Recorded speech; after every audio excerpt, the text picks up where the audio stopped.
A very good morning to all my dear students. Children, we were doing chapter 13, magnetic effects of electric current. Today, we will discuss about magnetic field and field lines. Magnetic field can be understood like if a bar magnet is taken and an iron nail is kept near to it, then it will experience the force of magnet. So the circle in which is drawn around the magnet, that is representing the region around the magnet in which its force can be felt or it can be experienced. So the region surrounding the magnet, that area is known as magnetic field. So basically it represents the area around which its effect can be felt. Okay. Now let us see the definition of magnetic field. The region surrounding a magnet in which the force of magnet can be detected is said to have a magnetic field.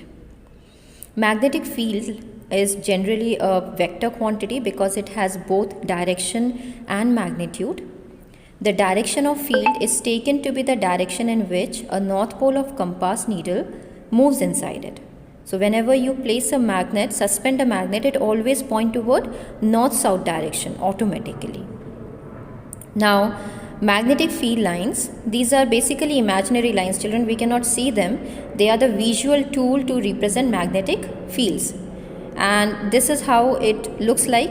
Around a bar magnet, they looks like this. They starts from north and they end at south. They do not break in between, okay? So they complete and this is how they are being represented.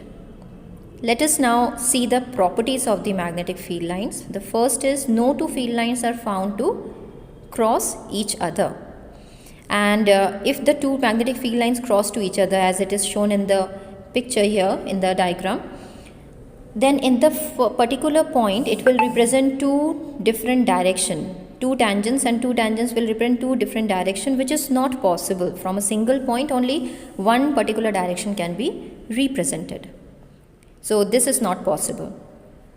Now let's see the second property. Field strength is proportional to line density. You can see here low density and high density region are being drawn. In low density the lines are a little bit far from each other, and in high density the lines are very close to each other, which represent a strong magnetic field, whereas low density represent a low or weak magnetic field. The third is field lines are continuous loop. So how do they look like? They look like this. For a bar magnet, they originate from north, end at south, and they do not break anywhere. They form a closed and continuous loop. The last point in the property is the field is tangent to the magnetic field line. So if you want to know the direction of the magnetic field line at any certain point, then we can draw a tangent over that magnetic field line, and that gives us the direction of the tangent magnetic line. Now children, we will go through this particular part, magnetic field due to current carrying conductor, but they will have different shapes. Let us see that. In a straight conductor, in a circular loop, and in a solenoid. So for a solenoid, we will be doing now today the first one, magnetic field due to current through a straight conductor. So this is we can see a circuit diagram, a simple circuit diagram, a battery and an ammeter and a cardboard, and the wire is being passed through the center of the cardboard. Some iron fillings are sprinkled. So when the current is switched on, you can see some concentric circles are being drawn. Those are the shape of the magnetic field lines which are formed. So around a bar magnet we have a different shape. Around a straight conductor we have a different shape of magnetic field lines. This picture that you see here, this represents the actual picture of a paper, of a cardboard on which the iron fillings are sprinkled, and when the current is switched on, this is how it looks like.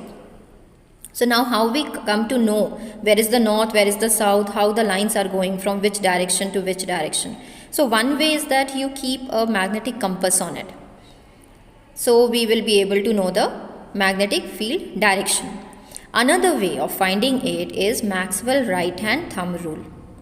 And what does it says is, basically we use here two things. One is the thumb and one is the four fingers. So the thumb represent the direction of current and the 4 fingers, if we wrap around the conductor, then that gives the direction of the magnetic field. It can be better understood if you see this picture here. The thumb is representing the current and the curling of the finger, that is representing the magnetic field. So in this picture, the current is moving in upward direction and the magnetic field direction can be said as anti-clockwise because it is in the form of circle. So we have to say it in anti-clock or clockwise. Okay. So now if you compare these two pictures, if the current is moving in downward direction in figure B, then the direction of the current of the magnetic field lines, they move in the clockwise direction. So you can compare these two figures over here. If it is upward, then anti-clockwise, and if it is downward, then it will be clockwise direction. So children, we have finished the first part, magnetic field due to a current through a straight conductor, and in our next class we will see magnetic field through a circular loop and through a solenoid. Till then, copy the topic in your fair copy. Keep studying, children. Thank you.